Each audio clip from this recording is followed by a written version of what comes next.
Okay, so good day guys. So by the way, this video is ituturo ko sa inyo kung paano mag-generate ng vouchers. Okay, so all you have to do is click nyo lang tong voucher sa tab, and then gawin ko muna siyang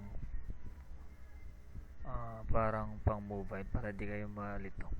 Okay, so ganito yung actual if sa cellphone nyo gagawin. So all you have to do is just click the generate.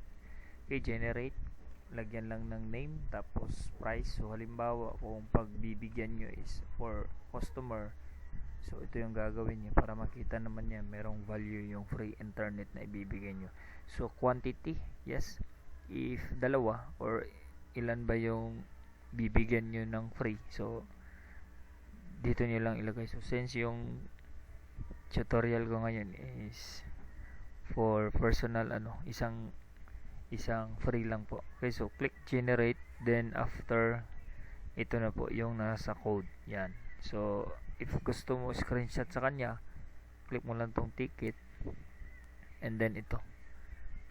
So click mo lang to, then save. Pwede mong i-print or screenshot kasi meron tong QR code. Pwede siya via QR code. So ito yung code na sa itaas, ito yung ibibigay mo. Copy mo lang to, then send mo sa kanya if wala siya sa actual.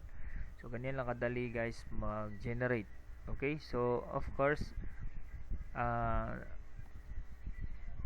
yung na-generate natin kanina is that is 1 hour. Ito yung default niya. So halimbawa kung 1 year 365D, so that is the equivalent of 1 year. Click mo lang to, then save, bigyan mo tong code, click ticket, then save, then forget to click save, then print para makita mo yung code.